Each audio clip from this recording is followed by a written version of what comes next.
हिंद। चलिए हम respiratory system में आगे देखते हैं। आज हम लोग देखेंगे जो है रिस्पायरेटरी में इसमें ब्रीदिंग के बारे में देखेंगे। ब्रीदिंग का किस तरह से मैकेनिज्म होता है, कौन कौन से ऑर्गन जो है मिलकर ब्रीदिंग करने में सहायक होता है, उसको हम लोग देखेंगे। तो सबसे पहले चलिए स्टार्ट करते हैं ब्रीदिंग। कौन सा हो गया? ब्रीदिंग।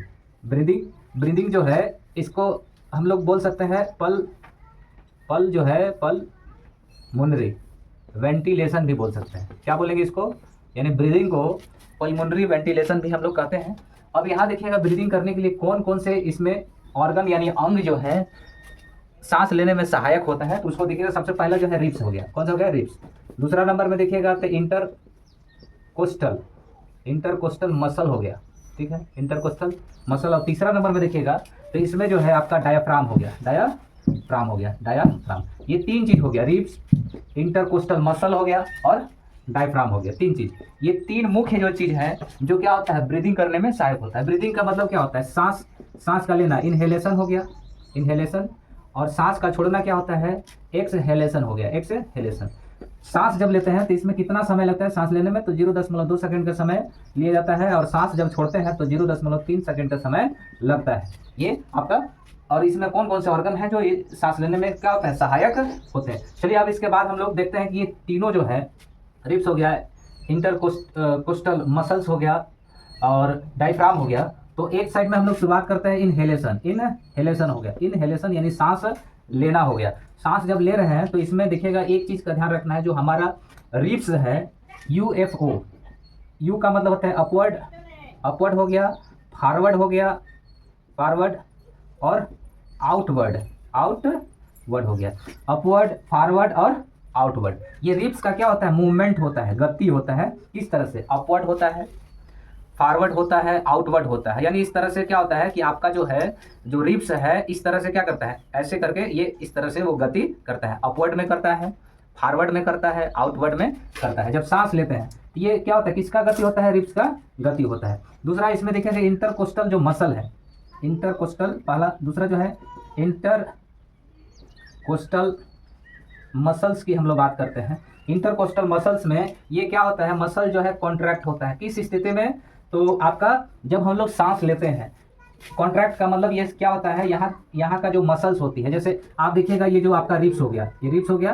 तो रिब्स में जो मसल्स पाई जाती हैं, ठीक है, रिब्स में जो मसल्स पाई जाती हैं, ये आपका जो है रिब्स हो गया। और रिब्स में जो मसल्स पाई जाती हैं, ये मसल को इंटरकोस्टल मसल बोलते हैं। और ये कॉन्ट्रैक्ट करता है यानी सिकुड़ने का काम करता है। क्या करने का काम करता है? सिकुड़ने का काम करता है। तीसरा जो है इसमें, तो इसमें देखिएगा कि जो डायाफ्राम है, डायाफ्राम जो क्या होता है कि ये फ्लैटन हो जाता है। कैसा हो जाता है? फ्लैटन हो जाता है। क्या हो जाता है? कैसा? फ्लैटन हो जाता है। फ्लैटेंस का मतलब होता है कि ये चपटा हो जाता है। किस स्थिति में? चपटा। यानी डायफ्राम जो है आपका क्या होगा? ये फ्लैट हो जाएगा, यानी चपटा के शेप में हो जाएगा। और जो मसल्स होंगी वो सिकुड़ेंगे यानी कॉन्ट्रैक्ट करने का काम करेंगी। और जो रिब्स होगा अपवर्ड हो गया, देखते हैं। देखिए अगला जो है, देखिए एक्सहेलेशन में देखिएगा तो इसमें जो रिब्स होता है, रिब्स और इंटरकोस्टल मसल्स हो गया। और तीसरा जो है डायफ्राम। जब सांस छोड़ते हैं, सांस लेते हैं तो उसमें बताया कि जो आपका जो है रिब्स, इंटरकोस्टल मसल्स और जो है डायफ्राम किस तरह से इसमें होता है। अब इसमें हम लोग देखेंगे रिब्स वाला, हम देखेंगे जो एक्सहेलेशन है इसमें। तो इसमें क्या होता है कि यहाँ पर देखिएगा जो है डाउनवर्ड हो गया, बैकवर्ड और इनवर्ड की ओर क्या करता है? ये मूवमेंट करता है। डाउनवर्ड हो गया, बैकवर्ड हो गया और इनवर्ड।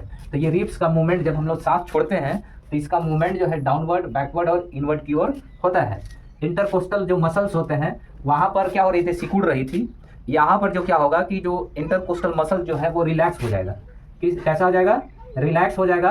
कहने रिलैक्स का मतलब है कि जो पहले की अवस्था में जो चीज़ जो है रहता है उसी की अवस्था में आ जाना रिलैक्सेशन कहलाता है। रिलैक्सेशन का मतलब ये उसमें क्या हो रहा था? कॉन्ट्रैक्ट यानी सिकुड़ रहा था, फिर वो क्या अपनी अवस्था में आ जा रहा है तो रिलैक्स हो जाता है। इसमें क्या हो जाता है? इंटरकोस्टल मसल रिलैक्स हो जाता है। डायफ्राम जो है किस शेप में हो जाता है? डॉन शेप में हो जाता है। किस शेप में? डोम शेप यानी गुंबद के आकार का उसका शेप बन जाता है। तो ये चीज़ हो गया क्या, एक्सहेलेशन में हो गया। और इनहेलेशन में इसका जस्ट क्या होता है, अपोजिट होता है, यानी जो इनहेलेशन किए उसका अपोजिट में ये होता है, रिब्स डाउनवर्ड बैकवर्ड और इनवर्ड की ओर मूवमेंट करता है, इंटरकोस्टल जो मसल्स होता है वो रिलैक्स में आ जाता है, और जो डायफ्राम का जो शेप होता है, डायफ्राम का जो शेप होता है डोम शेप में हो जाता है। अब यहाँ पर देखते हैं, देखो हम लोग फोटो में बना के देखते हैं। तो देखिए इस तरह से फोटो हम लोग तैयार करते हैं, ठीक है। ये हो गया इस तरह से, ऐसे। ये जो है ये क्या है, तो हमारा जो है रिब्स है और स्टर्नम है, रिब्स है और क्या है, स्टर्नम हो गया। और यहाँ से देखिए हवा जो है ये क्या कर रहा है, ये प्रवेश कर रहा है। और नीचे के साइड में ये क्या है, डायफ्राम है। और यहाँ पर देखिएगा इधर जो है आपका ये हो गया, इस साइड में जो है आपका ये क्या है, तो ये आपका जो है स्पाइनल कॉर्ड, रीढ़ की हड्डी वाला हिस्सा है इधर, यहाँ पर हम बना रहे हैं। देखिए ये स्पाइनल कॉर्ड वाला हो गया, स्पाइनल कॉर्ड वाला हो गया, ठीक है, स्पाइनल कॉर्ड वाला हो गया। अब देखिए यहाँ पर क्या हो रहा है कि जब इसमें देखिएगा कि एयर इंटरिंग लंग्स, यानी हवा जो है लंग्स में प्रवेश कर रहा है। तो ये देखिए इस तरह से क्या हो रहा है, हवा अंदर प्रवेश कर रहा है, इस तरह से इसका मूवमेंट होता है अंदर। और जो डायफ्राम जो है नीचे की ओर क्या करता है, मूवमेंट करता है, किस में, इनहेलेशन में, किसमें, इनहेलेशन हो गया। इसमें ये क्या होता है, नीचे की ओर मूवमेंट करता है, ठीक है, ये चीज़ हो गया। दूसरा इसमें देखिएगा जो एक्सहेलेशन होता है, एक्सहेलेशन की हम लोग बात करते हैं, तो इसमें हम लोग शेप बनाते हैं। देखिए ये आपका जो हो गया ये क्या है, तो इस साइड में आप देखिएगा तो ये जो है रिब्स और क्या है, स्टर्नम है, क्या है, स्टर्नम, रिब्स और स्टर्नम हो गया। और यहाँ पर देखिएगा ये जो है आपका अंदर में ये देखिएगा, तो नीचे जो है ये आपका क्या है, डायफ्राम है।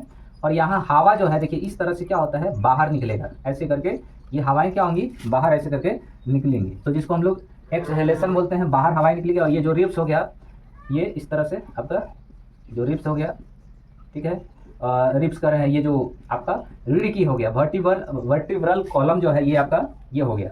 अब यहाँ पर क्या होता है, देखिए ये जो एयर यहाँ पर क्या हो रहा है, इंटर कर रहा है, किसके अंदर, लंग्स के अंदर भी ये इंटर कर रहा है। इसका डायरेक्शन जो होगा, जैसे रिब्स का डायरेक्शन कैसे होगा, UFO, यानी अपवर्ड, फॉरवर्ड और आउटवर्ड होगा। इधर बाहर की तरफ ऐसे क्या होगा, डायरेक्शन इसका होगा, ठीक है, बाहर की ओर डायरेक्शन होगा रिब्स का। और डायफ्राम जो है ये क्या होगा, नीचे की ओर क्या होगा, ये फ्लैटेड होगा, यानी चपटा होने का काम होगा।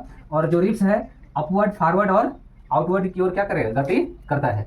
और यहाँ पर क्या होगा, जो हवा है, हवा को हम लोग क्या कर रहे हैं, इनहेल कर रहे हैं, इनहेल कर रहे हैं। और यहाँ पर जो क्या होगा, देखिए यहाँ पर जो है रिब्स का जो है डायरेक्शन इस तरह से होगा, किस रूप में, तो देखिएगा जो है आपका देखिएगा इसमें जो डायरेक्शन है, यहाँ देखिए डाउनवर्ड, बैकवर्ड और इनवर्ड। तो आपका डाउनवर्ड हो गया, बैकवर्ड हो गया और इनवर्ड, इस रूप में ये क्या होता है, मूवमेंट होता है। और यहाँ पर जो क्या होता है, हवा जो है इस तरह से फेफड़ा से क्या होता है, बाहर निकलता है। और जो डायफ्राम का होता है, तो डायफ्राम जो है यहाँ पर देखिए नीचे की ओर क्या हो रहा था, फ्लैट हो रहा था। अब देखिए ये क्या हो गया कि ऊपर की ओर उठेगा, डोम शेप बनाएगा, किस शेप का, ऐसे डोम शेप, गुंबद के आकार का ये शेप बनाता है, जिससे क्या होता है, नीचे से जो डायफ्राम है हवाएं को क्या कर रहा है, बाहर ढकेल रहा है, ये हो गया। तो देखेगा कि देखिए वॉल्यूम ऑफ थोरेसिक कैविटी, कौन सी कैविटी, थोरेसिक कैविटी का वॉल्यूम अगर बढ़ता है, किसमें, इनहेलेशन के केस में, वॉल्यूम ऑफ थोरेसिक कैविटी, यानी इसका जो वॉल्यूम है ये अगर बढ़ रहा है, तो pressure of thoracic cavity, thoracic जो कैविटी होगा, cavity, pressure of thoracic cavity का, तो वॉल्यूम ऑफ थोरेसिक कैविटी अगर इसका वॉल्यूम बढ़ रहा है, तो यहाँ पर देखिएगा प्रेशर ऑफ थोरेसिक कैविटी यहाँ क्या हो रहा है, घट रहा है। प्रेशर ऑफ थोरेसिक कैविटी क्या हो रहा है, प्रेशर इसका घट रहा है। अगर देखो मान लो हम सांस ले रहे हैं, तो हमारा जो क्या है कि अंदर में जो है अगर प्रेशर जो है हाई रहेगा, तो हाई प्रेशर से क्या होता है, हवाएं जो है लो प्रेशर की ओर बहती हैं। अगर मान लीजिए कि हमारे अंदर यानी लंग्स के अंदर में ही क्या होगा, प्रेशर हाई हो गया, तब तो हवा अंदर आएगा ही नहीं। तो बाहर वाली जो प्रेशर है, हवा की प्रेशर बाहर वाली क्या होगी, हाई होगी, और नीचे कैसा प्रेशर बना हुआ है, लो प्रेशर। तो देखिए जब वॉल्यूम ऑफ थोरेसिक कैविटी, इसका वॉल्यूम जब बढ़ाइएगा तो क्या होगा, प्रेशर घट जाता है। जितना वॉल्यूम बढ़ाइएगा उतना ही उसका प्रेशर, जैसे मान लीजिए एक जो कांटी है, कांटी जो है, कांटी का जो नोक जो होता है काफ़ी शार्प होता है, जी शार्प जो होता है, क्यों? क्योंकि उसका वॉल्यूम जो है बहुत कम होता है। तो वॉल्यूम कम तो प्रेशर ज़्यादा, इसलिए दीवार हो गया या कई और चीज़ों पर उसको आसानी से क्या कर सकते हैं, उसको गाड़ सकते हैं। ये जो होता है उसी तरह से है कि यहाँ पर जब वॉल्यूम ऑफ थोरेसिक कैविटी को बढ़ाते हैं, एरिया जब ऐसे करके बढ़ाते हैं थोरेसिक कैविटी का, तो यहाँ पर क्या होता है, प्रेशर ऑफ थोरेसिक कैविटी क्या हो जाता है, घट जाता है। देखिएगा इसके जस्ट अपोजिट में क्या होगा, तो यहाँ देखिए वॉल्यूम ऑफ थोरेसिक कैविटी अगर क्या हो रहा है, यहाँ पर हम लोग क्या कर रहे हैं, volume of thoracic cavity, thoracic cavity यहाँ वॉल्यूम अगर घटाते हैं, वॉल्यूम को क्या कर देते हैं, वॉल्यूम को घटा देते हैं, तो यहाँ पर क्या होगा, pressure of thoracic cavity thoracic जो है, प्रेशर ऑफ थोरेसिक कैविटी जो है, इसमें क्या होगा, प्रेशर इसमें बढ़ जाएगा, प्रेशर क्या हो जाएगा, बढ़ जाएगा।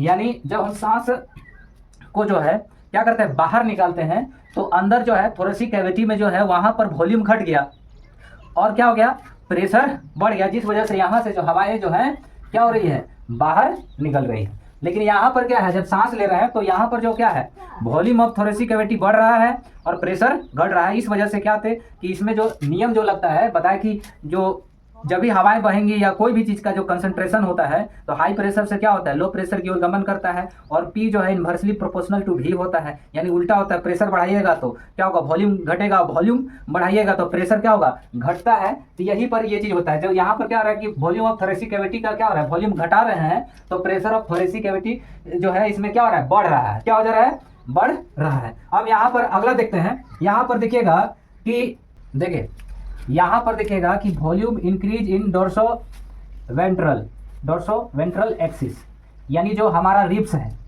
रिब्स जो है ये जो है, देखिए इसमें रिब्स का जो वॉल्यूम किस तरह से बढ़ेगा, इस तरह से इसमें ऐसे करके क्या होगा, यानी वॉल्यूम इंक्रीज करेगा डोर्सो वेंट्रल, यानी डोर्सो का मतलब पीछे, ठीक है, और वेंट्रल का मतलब सामने। तो ये क्या होता है, तो इसको हम लोग बोलते हैं कि क्या बोलते हैं, कि इसको एंटीरियर बोलते हैं। क्या बोलते हैं, एंटीरियर एक्सिस हो गया। कौन सी एक्सिस, तो देखिए वॉल्यूम अगर increase in dorso ventral axis में करते हैं तो इसको हम बोलते हैं एंटीरियर बोलते हैं। क्या बोलते हैं, एंटीरियर हो गया, एंटीरियर एक्सिस हो गया। कौन सी एक्सिस, एंटीरियर एक्सिस। दूसरा यहाँ पर देखिएगा कि जो वॉल्यूम जो है यहाँ पर, दूसरा देखिएगा वॉल्यूम इंक्रीज करा रहे हैं इन किस पर, तो इंटीरियो पोस्टीरियो एक्सिस, किस पर हम क्या कर रहे हैं, volume increase in anterior posterior axis, तो इसको हम लोग पोस्टीरियर एक्सिस कहते हैं। क्या कहते हैं, पोस्टीरियर एक्सिस इसको बोलते हैं। तो ये चीज़ होता है कि जब अगर वॉल्यूम को बढ़ा रहे हैं इन कहाँ पर, डोर्सो वेंट्रल एक्सिस में, तो इसको एंटीरियर एक्सिस बोलते हैं। और ये वॉल्यूम बढ़ा रहे हैं इन कहाँ, इंटीरियर पोस्टीरियर एक्सिस, यानी पोस्टीरियर एक्सिस इसको बोलेंगे, पोस्टीरियर बोलेंगे। अब इसमें क्या होता है कि देखो रिब्स का डायरेक्शन तो ये हो गया, डोर्सो वेंट्रल हो गया, और जो आपका जो है ये जो डायफ्राम है, कौन सा, डायफ्राम जो है, डायफ्राम, इस डायफ्राम का जो क्या होगा, ये किस तरह से इसका क्या होगा, एक्सिस बनेगा, तो इधर देखिए ऊपर से नीचे की ओर बनेगा, जिसको हम लोग बोलते हैं एंटीरियो पोस्टीरियो एक्सिस बोलते हैं। तो डायफ्राम का जो आपका जो मूवमेंट होगा इस तरह से ऊपर से नीचे की ओर होगा, ऊपर से क्या होगा, नीचे की ओर होगा।